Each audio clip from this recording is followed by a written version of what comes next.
Welcome everyone back to another video on the Turbo Corolla. Today's mod has absolutely nothing to do with power or sound or looks and has everything to do with safety. And what we'll be installing is a seemingly stock looking intake manifold.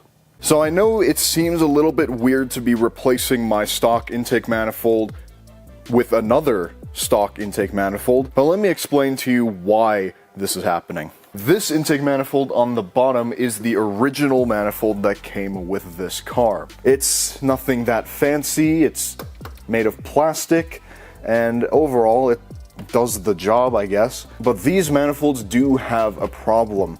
On the inside, there is a divider, which like the rest of this is made of plastic. And over time, but especially when you introduce boost to these engines, that plastic divider on the inside can break and get sucked into the engine and cause some damage. And this manifold up here is identical to this in every way except the divider has been removed, courtesy of Monkey Wrench Racing. Now yes, I could have removed the divider out of this myself and saved some money, but honestly, I'm not entirely sure how to do it. So I figured just to make sure nothing goes wrong, I'll leave this one alone and just buy one that has had the divider removed. So there we have it. Now what we've got to do is get this removed and this installed. And in case any of you are wondering, no, I'm not planning on painting this one, at least not at the minute. So there's that. That'll just look boring and stock, but that's alright. So that's what's going on.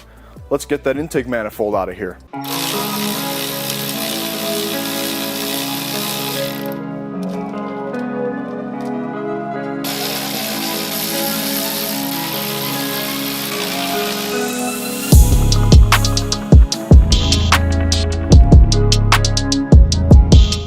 This throttle body gasket doesn't look too bad. I mean, to be expected considering I replaced this not that long ago.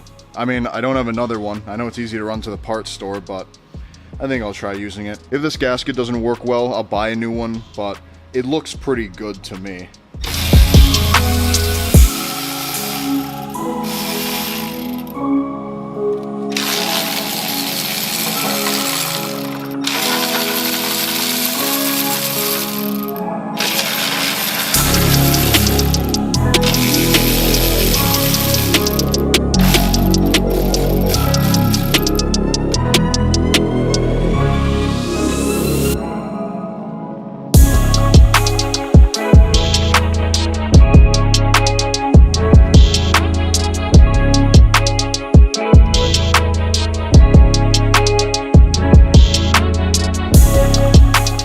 There it is, just that easy. So there we go, that intake manifold now out of the car, and it is basically impossible for me to show you the difference on video here. I can't fit my camera in here at all, but I did take a couple pictures and you can kind of see the difference. I'll pop them up on screen now. So the one on this side, you can see there's a little section of it that's been cut out versus on this side there is a small piece that's kind of sticking out. That's about as good of a comparison as I can get without using a borescope because I don't have one. Anyway, this is out of the car. Now we gotta put this one in. And of course I'm going to be using a new intake manifold gasket. This doesn't seem to be the updated one though. I have the updated gasket on this side and it's orange. This seems to be the old black one that doesn't last as long. Even so, this will probably last as long as I need it to. Realistically, this will probably go another 100,000 miles. I don't think I'm gonna drive this car another 100,000 miles for another 20 years or something. So this should be fine for my needs.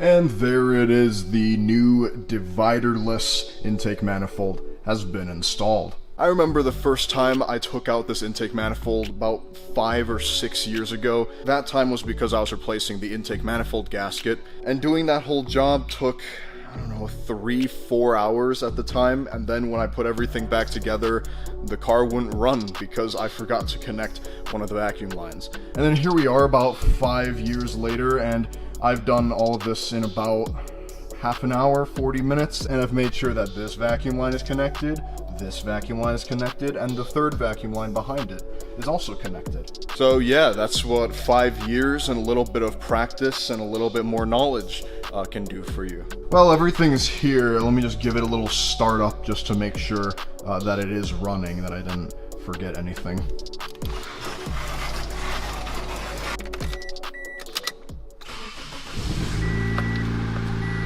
Oh, there it is. It's running. I'm not gonna rev it because it's too cold for that. Let's shut it off. I'm not showing you guys like a new exhaust note or anything, so I'm not gonna stress it out extra by revving it cold. Ooh, hello. You need a wash, don't you? Well, there we have it. That is the install of the divider delete intake manifold. In the future, I would like to revisit this topic. I would like to get one of these that has a divider in it and take out the divider myself and show you guys how to do that on your own intake manifolds. That's something I think I'll do in the future when I'm a bit more knowledgeable about how that process actually looks like. At least now the Corolla here is no longer at risk of having that divider break and cause any damage. Thank you everyone for your time today as usual, and I will see you in the next video. Goodbye.